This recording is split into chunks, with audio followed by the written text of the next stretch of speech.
I call Nick Timothy to move the motion, and I will then call the Minister to respond.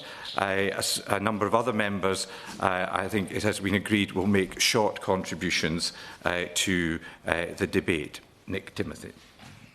Thank you, Mr Mundell. It's a pleasure to serve under your chairmanship today, and happy Christmas to you and to all the clerks and staff in the House. I beg to move that this House has considered immigration and nationality statistics. But before I turn to that, I want to make clear my overall view about the rate and nature of immigration to Britain we've seen in recent years, which, to be frank, has been a disgrace. Every Prime Minister since Tony Blair has promised control, only to oversee record numbers of people coming here. Immigration is the biggest broken promise in British politics, and probably the biggest single reason British politics is so broken. This couldn't be more important because mass immigration undermines our economy, our capital stock, and our cultural coherence and identity. It quite literally changes the country we are. I certainly will. The issue which I think the Honourable Gentleman and I agree on, and probably most in this chamber will agree on, is there's two categories. There's those who are fleeing their country because of human rights and persecution of their beliefs, religious beliefs, so they should go through the system. But what we do have is economic migrants, those who are young, healthy, who just jump on the boat at Calais and come across. Those are the ones we need to stop. Does he agree? Thank you. I certainly agree that most of the people crossing the Channel are not really seeking refuge, since they're coming from a safe country, which is France. They're seeking economic betterment, which may be legitimate from their perspective, but is not necessarily in our interests as a country. And I must be honest about what I was just saying. My party played its part in this policy failure. And I say policy failure because at times, certainly such as when I worked in the Home Office, and I think it's true that for the period that my honourable friend, the member for Weald of Kent, was in the Home Office, there was a genuine attempt to get the numbers down. Indeed, back then, in those years, the numbers did fall, but ultimately we failed thanks to free movement rules, a loss of wider political support for our work across government, and a failure to reform the higher and further education system, public services and the wider economy to get off the addiction to more and more migration. Brexit should have changed all of that. It was a clear vote not only to reclaim our sovereignty, but to reduce and control immigration. But the points-based system that followed, with its hugely liberal rules, was always bound to increase the numbers dramatically. For this, my party will need to show sincere contrition, and if we're ever to win again, demonstrate to the public that we truly get it and really do have a plan to cut immigration drastically. To inform the policy choices we face, and indeed to help us to understand what we must do with the millions of newcomers who have started new lives here in the last 25 years or so, we also need much better data. Low-paid immigrants bring costs that are not adequately considered by government impact assessments. They need housing, they drive on roads, they use transport, they have health needs, take school places, claim benefits, and eventually we receive the state pension, which was recently valued by an actuary at £250,000 per person. Most immigrants and their dependents will, over their lifetimes, be net recipients of public funds. But the British state doesn't even try to calculate the net fiscal costs and benefits of different profiles of migrant. We get fragments of information from, say, the census or prison statistics. We know 72% of Somalis here, for example, live in social housing, compared to 16% of the population overall. We know 1 in 50 Albanians here is in prison, and nationalities like Iraqis, Jamaicans and Somalis are disproportionately likely to be criminals. And we know from now discontinued income tax data that some nationalities, such as Bangladeshis, receive more in child benefit and tax credits than they pay in income tax and national insurance. This doesn't even include the cost of education, housing, healthcare, pensions, and other effects on infrastructure and services. Some European countries have started to do the necessary work. In Denmark, for example, official figures show that Danes and Europeans are net contributors, but migrants and their descendants from the Middle East, North Africa, Pakistan and Turkey are net recipients throughout their whole lives, including when they're working. I've asked various ministers in oral and written questions whether the government will commission work to establish the true cost of immigration, broken down by profile of migrant. The answer that comes back more often than not is that this hasn't been done before. But that's obviously not a reason not to do it now. So my first question to the Minister, if it's not to be done, then why not? Can the Minister give us a justification? On specific aspects of policy, I've asked similar questions. The Department for Work and Pensions has told me in a letter that we're investigating the feasibility of developing and publishing statistics on the immigration status of non-UK/Irish nationals, or customers, as they bizarrely refer to foreign benefits claimants. So my second question, what discussions has the Minister had with counterparts in the DWP about this? When will this work be completed? And will the data be broken down by nationality, visa route and type of benefit? On social housing, we know bits of information from the census, as I just said, but this isn't good enough. Only yesterday, we saw a grotesque online video published by Westminster City Council promoting social housing in Arabic, Bengali, Spanish and French, which, given the rules around no recourse to public funds, I found somewhat surprising.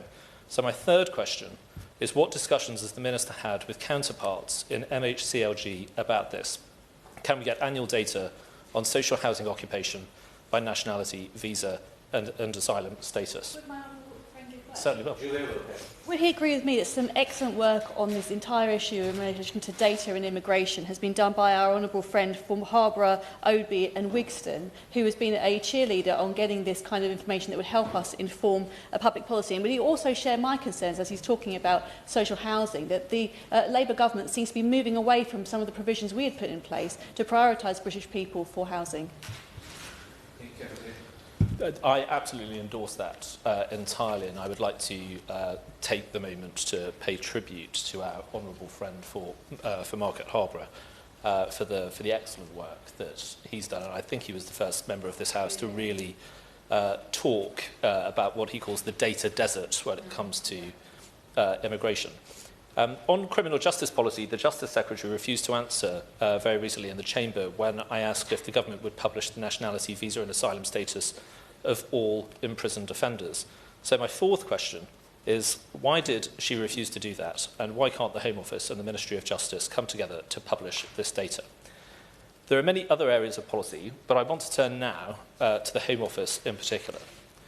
The Home Secretary told the House of Commons in July that the Rwanda policy had cost the taxpayer £700 million by the time Labour had come to power, and that by ending the retrospective element of the duty to remove in the Illegal Migration Act, she was going to save the public £7 billion over 10 years. These numbers were clearly preposterous, and I had Home Office officials getting in touch with me to express their concern about the things that she'd said on the floor of the House. In March, the National Audit Office had said that the Rwanda scheme's total cost was only £290 million, and that included a £50 million payment between that study and the general election. To be fair, the NAO costs didn't include certain things like the cost of detaining migrants, but those costs would have been necessary to meet without Rwanda anyway, and it's difficult to understand what might justify a £410 million difference between what the NAO said and what the Home Secretary said on the floor of the House of Commons. In a letter to the Shadow Home Secretary copied to me, the Home Office Permanent Secretary has given a breakdown, if you can call it a breakdown, of the costs behind the £700 million claim, ludicrously lumping together £278 million under a title called Other Fixed Costs, with very little description of what that means. So my fifth question is, can the Minister tell us what specifically these costs are? Will she hand over all the relevant data to the Office for Statistics Regulation? And can she commit to placing in the library a detailed set of accounts to justify this number? In a separate letter to me, the Permanent Secretary justified the discrepancy by claiming that the NAO report had not included some expected, that's a quote, Home Office costs. This makes no sense, because expected implies costs that hadn't been occurred in March when the NAO report was published. But the Home Office now says these costs were incurred between 2022-23 and June in 2024-25.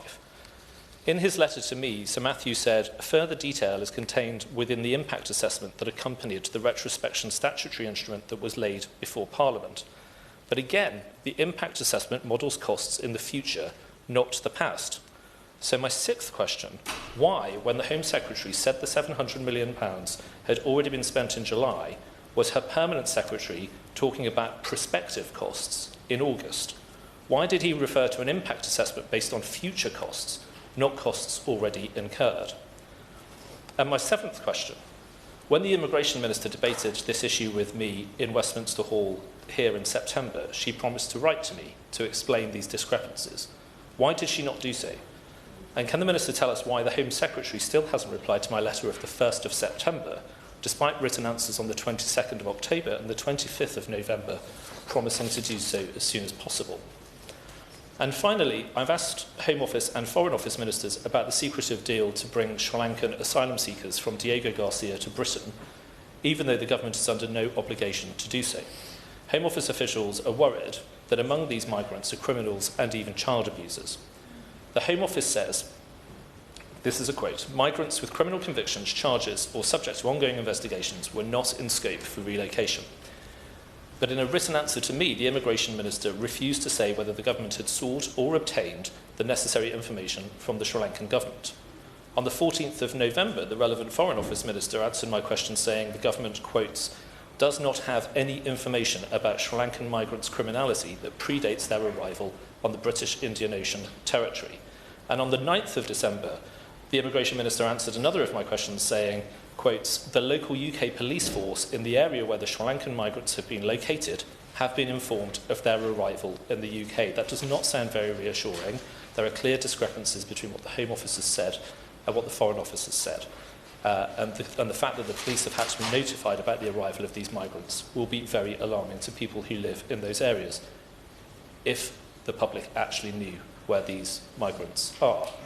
So my eighth and final question is, can the Minister confirm that the government has no idea about the criminal records of these migrants dating to their time in Sri Lanka? What on earth is the government doing importing migrants for whom we have no legal responsibility into this country in such secrecy when there are concerns about them inside the Home Office and without undertaking every conceivable security check? Thank you.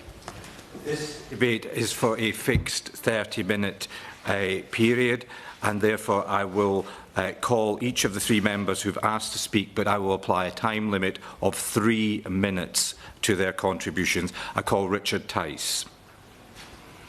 Thank you very much, Chair. It's a pleasure to serve under your chairmanship, and I congratulate the honourable member for securing this debate. It seems to me that there is a dearth of information, a sort of conspiracy of silence, Mr. Chair. And it seems quite simple. We've been told for decades that immigration is a great thing for this nation. And therefore it seems quite obvious that we should suggest, well, fine, prove it. And why don't we suggest, well, let's prove it nation by nation, so that we know who actually are genuinely contributing, who are adding value, and who actually may be costing us money.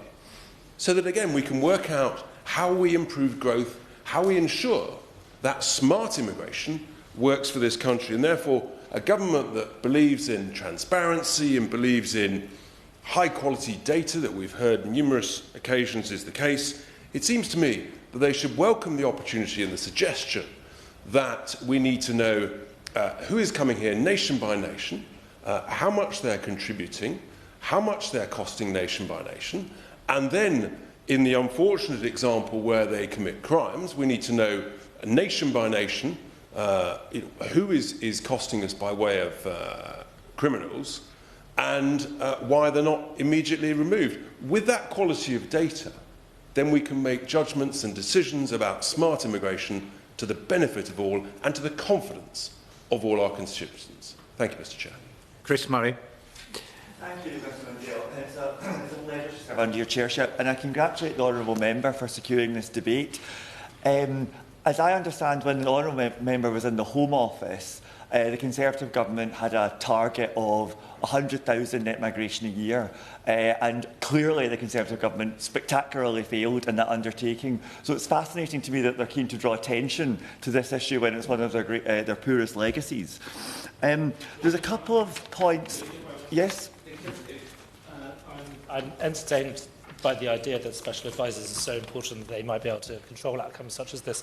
And if he thinks that might be the case, perhaps he might invite the minister to invite one of the Home Office special advisers to take part in parliamentary debates. Right, okay. Okay, well, thanks for that. Just a couple of points on the issues that he's raised. I mean, on the issue about data collection, the ONS has significantly improved the immigration data that we have in the last couple of years, particularly since the pandemic, by the shift away from the International Passenger Survey to things like Home Office and DWP administrative data.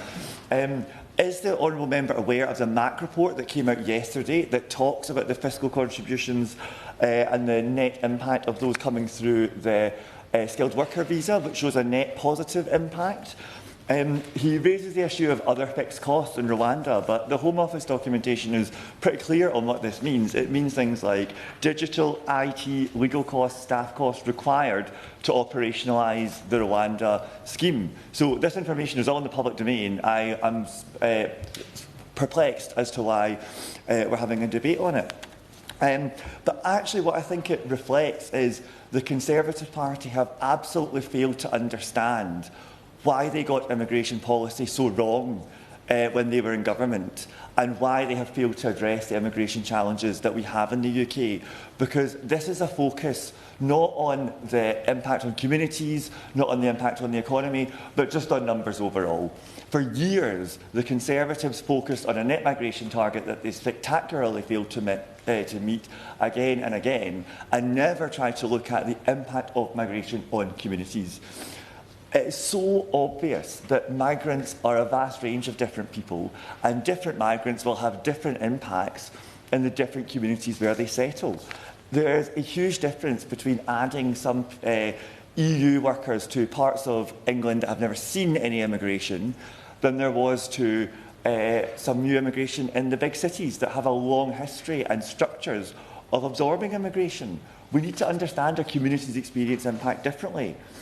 We also need to think about churn of immigration. There are two types of immigrants. Some who come, stay here, settle, learn English, get jobs, and yes, over time they will turn into, just like any other British person, someone who uses public services but also sometimes, but also contributes to the tax base at other times.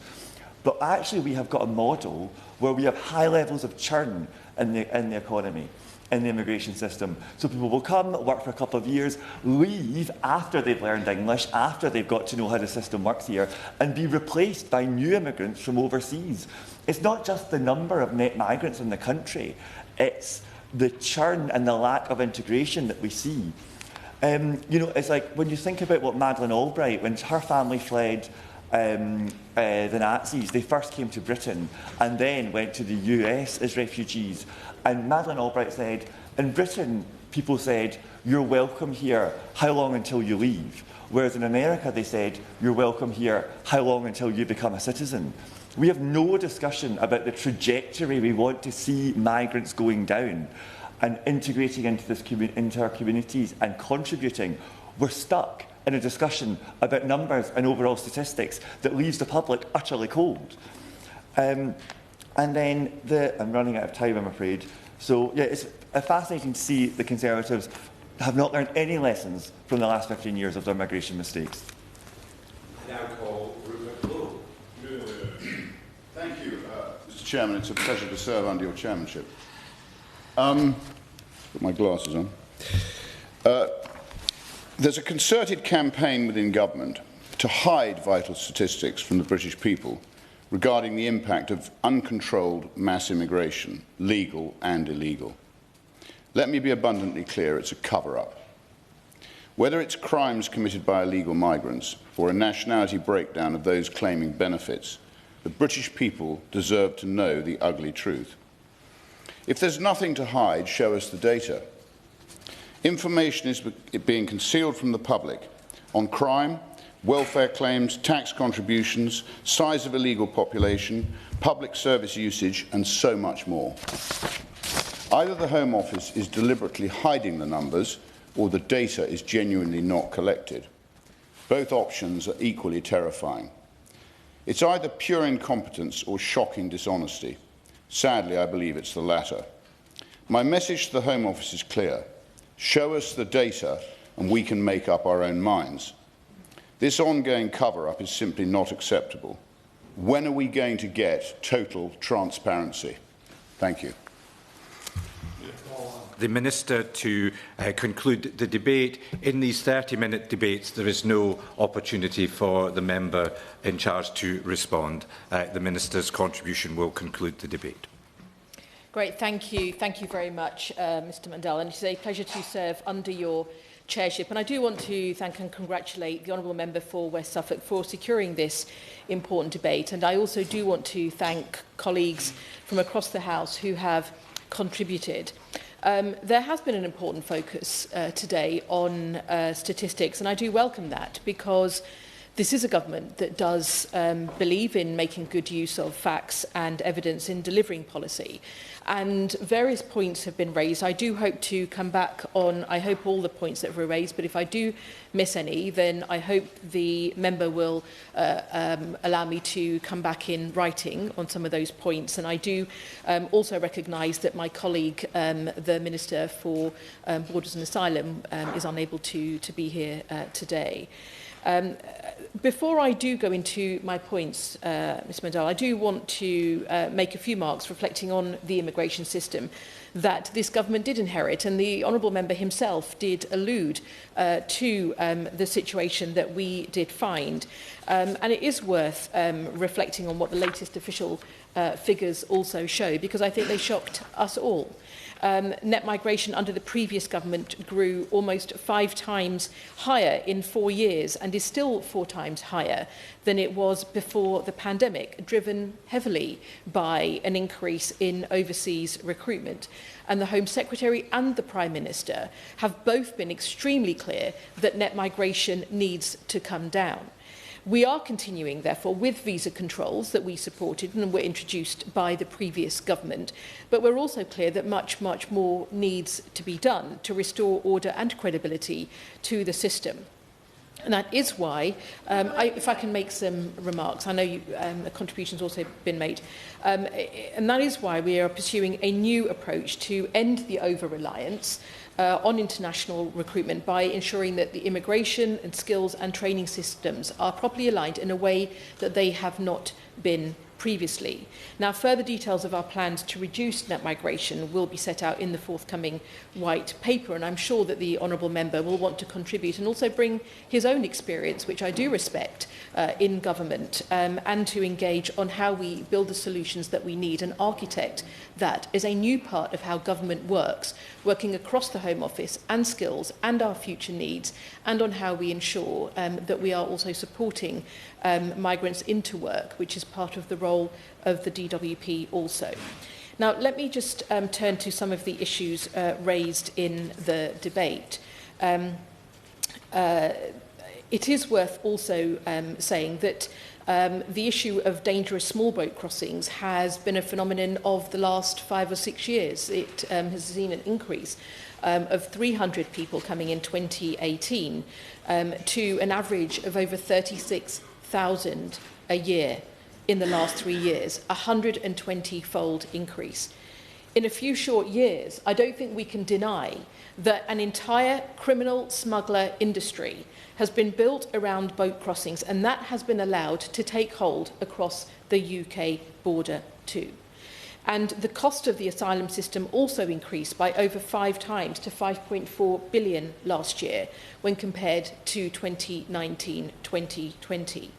Those with no right to be here, returns of those with no right to be here are 30% lower than in 2010, and asylum-related returns were down by 20% compared to asylum-related returns down by 20% compared with 14 years ago.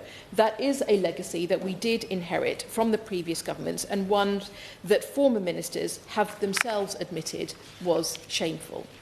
Now, in relation to the calls for more data, I will just say this today, that the Home Office and the Office for National Statistics publish a very wide range of statistical information on a regular basis, and our country's statisticians and those working in my own department and other departments are in fact world leaders in the production of statistics and analysis on the topic of migration, and I'm sure that the honourable member himself will know that the UK publishes more statistics, I believe, on migration than any other country. Now, the content and presentation of official statistics is kept under review, and the regular oversight allows us to balance the production of regular statistics with the need to develop new statistics and statistical products for future release. We keep the issues of transparency and ensuring public and parliamentary debates are informed by robust and accurate statistics. We keep that, and we remain committed to keeping those statistics under review.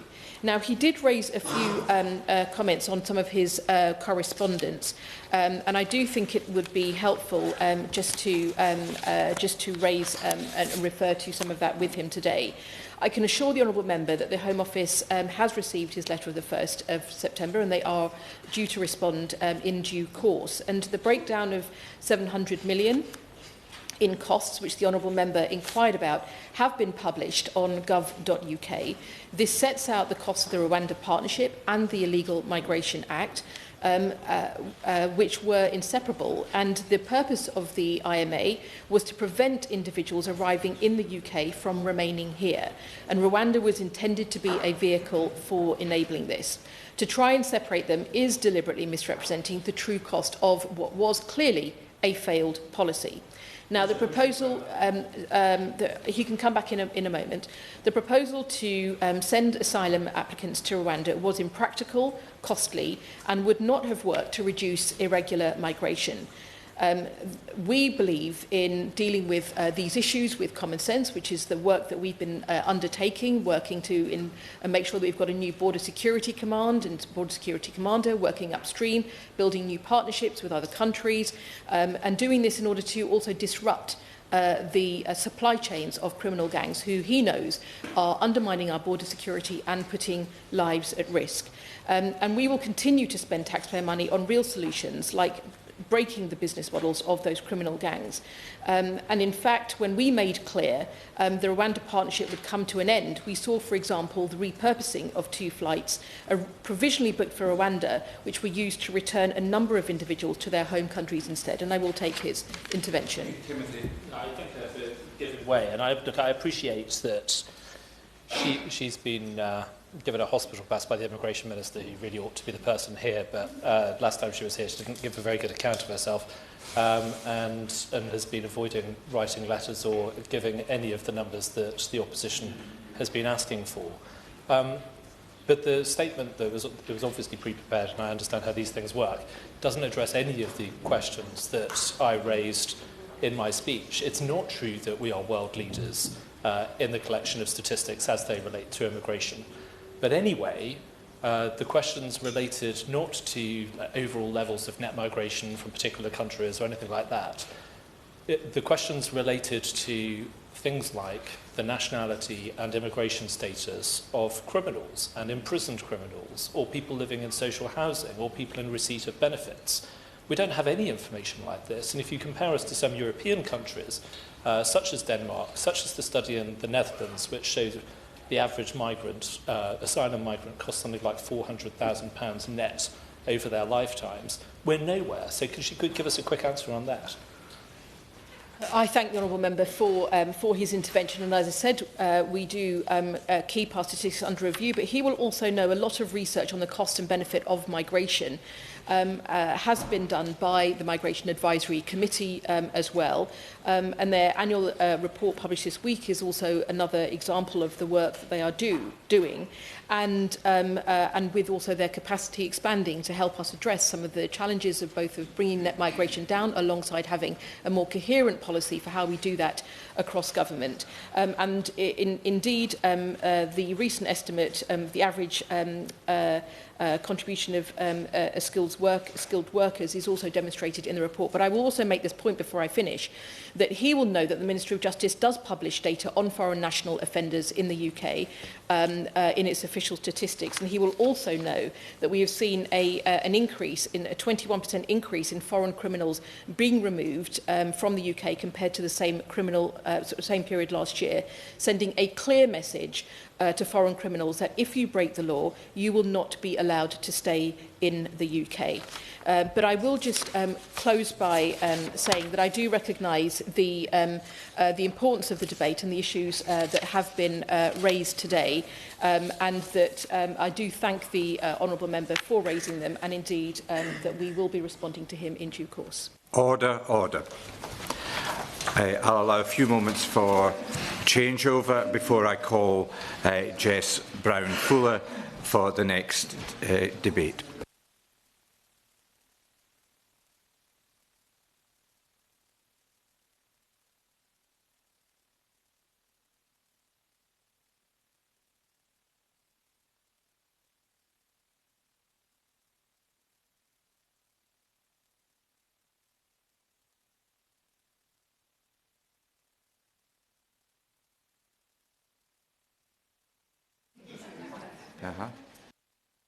Those leaving